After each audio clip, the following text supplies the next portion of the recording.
Welcome to headline story time. வீடியோவை like பண்ணுங்கள், நம்ம சேனலை சப்ஸ்கிரைப் பண்ணிக்கோங்க. போன வீடியோவில் இதோட முடிச்சிருப்பேன் அப்படின்னா, டைமோ சொல்கிறான், நாங்கள் அவர் ரூமில் நிறைய டாக்குமெண்ட் பார்த்தோம். அது மட்டும் இல்லாமல் எந்த டீம் எந்த ஃபைனல்ஸ்க்கு வரணும், எது செமிஃபைனல்ஸ்க்கு வரும் அப்படிங்கிற நிறைய லிஸ்ட் அவர் வச்சிருக்காரு. என்னாச்சு உங்களுக்கு, ஏன் இப்படி பைத்திய மாதிரி பேசிகிட்டு இருக்கீங்க அப்படின்னு அசுர தலைவி கேட்குறா. உன்னை ஹில் என்ன பண்ணுறா அப்படின்னா, டைமோவை வெளியே போக சொல்லிட்டு, இங்கே பாருங்கள், ஹீரோ சும்மா ஒருத்தர் மேலே சந்தேகப்பட மாட்டான். அவன் சொன்னால் உண்மை ஏதாவது இருக்கும் அப்படின்னு சொல்கிறான்.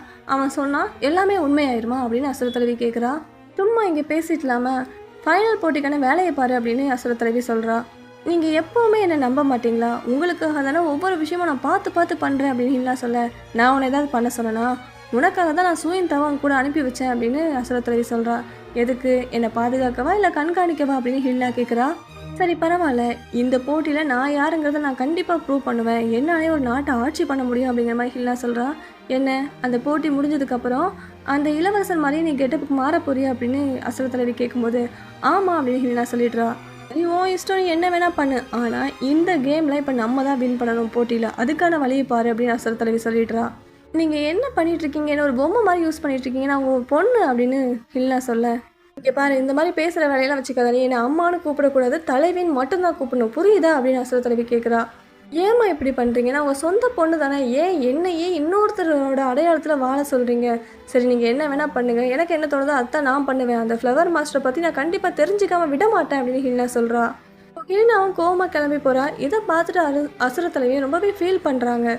இப்போ அப்படியே கட் பண்ணி ஹீரோயினை காமிக்கிறாங்க. அங்கே இருக்கிற சிறைச்சாலைக்குள்ளே நிறைய எலும்புக்கூடுகள் இருக்குது. எல்லா எலும்புகளுமே சோல் பீஸ்டோட எலும்பு தான், ஆனால் பார்க்குறதுக்கு கொஞ்சம் மனுஷ எலும்புக்கூடு மாதிரியே இருக்குது. உடனே ஹீரோயின் கேட்குறா ஹீரோ கிட்ட, உனக்கு தெரியுமா 1,00,000 வருஷத்துக்கு மேலே வாழ்ந்த ஒரு சோல் பீஸ்டால் மனுஷன் உருவம் எடுக்க முடியும் அப்படின்னு சொல்கிறா. அப்படின்னா இங்கே இருக்கிற எலும்புகள் எல்லாமே சோல் பீஸ்ட் மனுஷன் உருவம் எடுத்த எலும்புகளா அப்படின்னு ஹீரோ கேட்குறான். ஆமாம், இது எல்லாமே மனுஷனாக மாறின சோல் பீஸ்டோடைய தான் அப்படின்னு சொல்லிட்டு அந்த எலும்புக்கூடுகள்லாம் பார்த்து ஹீரோயின் ரொம்பவே ஃபீல் பண்ணுறா, அழுறா.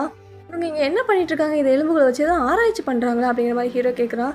இல்லை, இந்த பீஸ்டெல்லாம் கொன்று ஆனால் அதோட சோல் ரிங்கை ஒடுக்கி வச்சுருக்காங்க அப்படின்னு சொல்லி ஹீரோயின் அழுறா.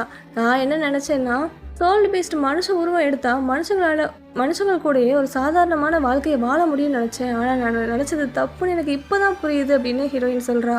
எனக்கு இப்போ தான் ஒரு விஷயம் புரியுது, அந்த கோஸ்ட் மாஸ்டர் எதுக்காக ராஜநாகத்தை பார்த்தாரு அப்படின்னு. ஏன்னா இந்த மாதிரி மனுஷனாக மாறக்கூடிய இருக்கிற சோல் பீஸ்ட்டுகளை கொன்று அதோட பழையத்துக்கே அசுர தலைவி மேலே போட போகிறாங்க.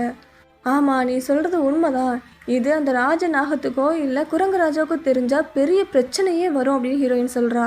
டாங்ஸன், ஒருவேளை ஏதாவது ஒரு மிருகம் மனுஷ உருவம் எடுத்து முன்னாடி வந்தால் நீ என்ன பண்ணுவ, அதை எந்த மாதிரியா பார்ப்ப அப்படின்னு கேட்குறா ஹீரோயின். எனக்கு தெரியல, எங்கள் அப்பா என்கிட்ட என்ன சொல்லியிருக்காரு அப்படின்னா, அது என்னதான் மனுஷ உருவத்தை எடுத்தாலும் அதோட கேரக்டர் மிருகத்தனமாக தான் இருக்கும்னு சொல்லியிருக்காரு, எனக்கு சரியாக தெரில அப்படின்னு ஹீரோ சொல்கிறான். இப்போ அப்படியே கட் பண்ணி ஹில்னாவும் டைமாவும் காமிக்கிறாங்க. மறுபடியும் இவங்க ஃப்ளவர் மாஸ்டர் ரூம்குள்ளே போகலான்னு நினைக்கும் போது ஆப்போசிட்டில் ஃப்ளவர் மாஸ்டர் வராரு. உடனே டைமோ மாஸ்டரை திசை திருப்பதுக்காக பேச்சு கொடுக்க ஆரம்பிக்கிறான். நீ இங்கே என்ன பண்ணுற அப்படின்னு மாஸ்டர் கேட்க, இல்லை நீங்கள் தானே ரொம்ப நாளாக அவங்க சீடனாக என்னை மாற சொல்லிகிட்டே இருந்தீங்க, அதை பற்றி பேச தான் நான் வந்தேன் அப்படின்னு டைமோ சொல்கிறான். அப்படியே அப்படின்னு ஃப்ளவர் மாஸ்டர் கேட்க, ஆமாம்மா வாங்க, நான் என்னோடய ரூமில் கூட்டிகிட்டு போய் பேச ஆரம்பிக்கிறேன் அப்படின்னு சொல்லி கூட்டிகிட்டு போயிடுறான்.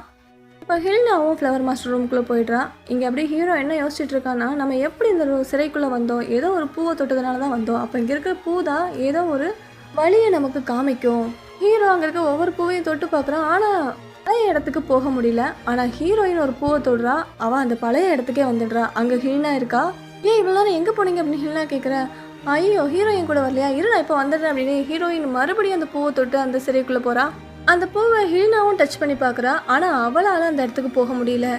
இப்போ ஹீரோயின்ட்ட கேட்குறான், அவன் நானும் தான் தொட்டேன், என்னால் வெளியே போக முடியல அப்படின்னு சொல்லும்போது, ஆமாம் இல்லை, நீ தான் ஃபஸ்ட் அந்த பூவை தொட்ட, ஆனால் நீ என் கையை பிடிச்சிருந்த, அதனால தான் நம்ம இங்கே வந்திருக்கோம், உன்னால் மட்டும்தான் அந்த பூவை தொட்டு அங்கேயும் இங்கேயும் போயிட்டு வர முடியும் அப்படின்னு ஹீரோ சொல்கிறான். இப்போ ஹீரோ கையை பிடிச்சிட்டு அந்த பூவத்தோட மறுபடியும் பழைய இடத்துக்கே வந்துடுறாங்க.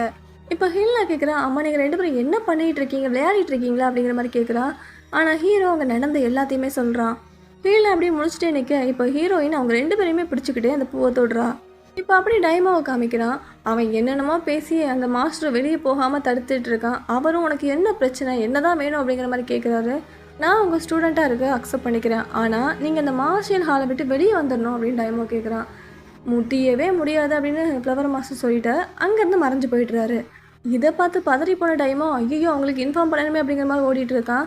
ஃப்ளவர் மாஸ்டரும் அவரோட ரூமுக்கு வந்துடுற மறுபடியும் அந்த பூவை தொட்டு பார்க்குறாரு. அவரும் அந்த சிறைக்குள்ளே போகிறாரு. அங்கே போய் பார்த்தா யாருமே இல்லை. இப்போ அப்படியே ஹீரோ ஹீரோயின் ஹில்னாவை காமிக்கிறாங்க. இந்த அசுர தலைவிக்கு ஃப்ளவர் மாஸ்டர் மேலே ஏகப்பட்ட நம்பிக்கை, அதனால் நம்ம என்ன சொன்னாலும் நம்ப மாட்டாங்க அப்படின்னு ஹில்னா சொல்கிறா. சரி, இந்த போட்டியெலாம் முடிஞ்சதுக்கப்புறம் அவர் எந்த வழியாக வெளியே போவார் அப்படின்னு ஹீரோ கேட்குறான். அது தெரிஞ்சு நீ என்ன பண்ண போகிற அப்படின்னு ஹில்னா கேட்குறா. நான் அவரை பற்றி விசாரிக்க போகிறேன் அப்படின்னு ஹீரோ சொல்கிறான். நீ என்ன பைத்தியமாடா, அவர் ஒரு பெரிய கிராண்ட் மாஸ்டர், அவரை நம்மளால் ஜெயிக்க கூட முடியாது அப்படின்னு ஹில்னா சொல்கிறா. என்கிட்ட அதுக்கு ஒரு பிளான் இருக்குது, நீ அவர் எந்த வழியாக வெளியே போவார்னு மட்டும் சொல்லு அப்படின்னு ஹீரோ சொல்கிறான். சரின்னு ஹில்னாவும் ஒரு சில விஷயங்களை ஹீரோக்கு சொல்கிறா. அதே இடத்துக்கு டைமாவும் இவங்களை தேடி வந்துடுறான். உடனே ஹீரோ சொல்கிறான், நீ ஒன்றும் பயப்படாத, நாங்கள் அந்த ஃப்ளவர் மாஸ்டர்கிட்டலாம் சிக்கிக்கல, தப்பிச்சிட்டோம் அப்படிங்கிற மாதிரி சொல்கிறான். இப்போ ஹீரோ நேராக அந்த விஷ தாத்தா இருக்கார்ல, அவரை மீட் பண்ணி நடந்த எல்லாத்தையும் சொல்கிறான். அந்த சின்னுக்கு ஸ்பையாக வேலை செய்கிறது வேறு யாரும் இல்லை, அந்த ஃப்ளவர் மாஸ்டர் தான். நீங்கள் நீலி மாமா, கத்தி தாத்தா, இப்படி 5 கிராண்ட் மாஸ்டர் எனக்கு தெரியும். நீங்கள் எல்லோரும் எனக்கு ஹெல்ப் பண்ண முடியுமா அப்படின்னு ஹீரோ கேட்குறான். கண்டிப்பாக உனக்கு ஹெல்ப் பண்ணுறோம், ஆனால் அவர் தான் ஸ்பைங்கிறத நீ எப்படி சொல்கிற அப்படின்னு தாத்தா கேட்குறாரு. அது மட்டும் இல்லாமல் அவனே ஸ்பையாக இருந்தாலும் கூட அந்த அசுர தலைவியும் கெட்டவ தான், அவளை கொண்டுட்டு போட்டோம், இதில் நமக்கு என்ன பிரச்சனை அப்படிங்கிற மாதிரி கத்தி தாத்தா கேட்குறாரு. தாத்தா நீங்கள் சொல்கிறது உண்மைதான், அந்த அசுர தலைவி என்ன தான் கெட்டவளாக இருந்தாலும் நம்மளை ஆட்சி பண்ணணும்னு மட்டும்தான் நினைக்கிறான். ஆனால் அந்த ஷின் அசுர தலைவியோட இடத்துக்கு வந்துட்டான் அப்படின்னா அவன் செயற்கை சக்திகளை நிறைய உருவாக்குவான். அது மட்டும் இல்லாமல் அவனை மாதிரி ஒருத்தன் இந்த நாட்டை என்ன வேணாலும் பண்ணுவான் அப்படிங்கிற மாதிரி ஹீரோ சொல்கிறான். இவ்வளோ தானே பண்ணிட்டு போகிறான் அப்படின்னு தாத்தா ஈஸியாக சொல்கிறாரு. நான் இன்னொரு விஷயமும் சொல்லணும், அந்த ஃப்ளவர் மாஸ்டர் இருக்கார்ல, அவர் உங்கள் பேத்தியை கடத்தி வச்சிருக்காரு அப்படின்னு நக்கலா ஹீரோ சொல்கிறான்.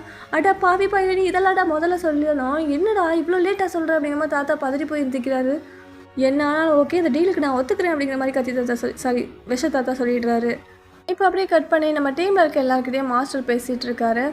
முசுக்கி கேட்குறான், ஆமாம் நேற்று நாங்களாம் இங்கே இருந்தோம், நீங்களாம் எங்கே போனீங்க, நீங்கள் 2 பேரும் தனியாக போயிருக்கீங்க அப்படின்னு முசுக்கி கேட்குறான். அது ஒன்றும் இல்லை, நம்ம ஃபைனலுக்கு போயிட்டோம் அப்படின்னா அந்த மார்ஷியல் டீம் கூட தானே சண்டை போடணும், அவங்களோட சக்தி என்னங்கிறத பற்றி யோசிச்சுட்டு இருந்தோம் அப்படின்னு சொல்கிறான் ஹீரோ. உடனே மாஸ்டர் சொல்கிறாரு, ஆமாம் கரெக்டு தான், அந்த மார்ஷியல் ஹால் டீமில் 3 பேர் தான் இருக்காங்க, ஆனால் அந்த 3 பேரோட சக்தியுமே அதிபயங்கரமானது. அதுவும் இல்லாமல் அந்த கேப்டன் இருக்காங்க, டீம் கேப்டன், அவங்ககிட்ட 5 சொல்கிறீங்க இருக்கும்னு நினைக்கிறேன் அப்படின்னு மாஸ்டர் சொல்கிறாரு. இல்லைல்ல வாய்ப்பே கிடையாது, பார்க்க சின்ன பையமாக தானே இருக்கான், அவங்ககிட்ட 4 சொல்கிறீங்க இருக்க தான் வாய்ப்பு இருக்குது அப்படின்னு டைமாக சொல்கிறான். சரி, என்னவா இருந்தால் தான் என்ன, நம்ம அவங்கள போட்டியில் சந்திச்சு தான் ஆகணும். ஃபஸ்ட்டு இந்த போட்டி ஃபைனலுக்கு போகிறதுக்கு நம்ம நாளைக்கு நடக்கிற காங்குவா அகாடமி கூட இருக்கிற இன்னொரு போட்டியில் நம்ம ஜெயிச்சே ஆகணும், அப்போ தான் அந்த ஃபைனல் போட்டிக்கு நம்மளால் போக முடியும் அப்படின்னு மாஸ்டர் சொல்கிறாரு. நம்ம டீம் அந்த காங்குவா அகாடமி கூட இருக்கிற போட்டியில் வின் பண்ணுவாங்களா, ஃபைனல் போவாங்களா இல்லையா அப்படிங்கிறத அடுத்த பகுதியில் பார்க்கலாம். பாய்.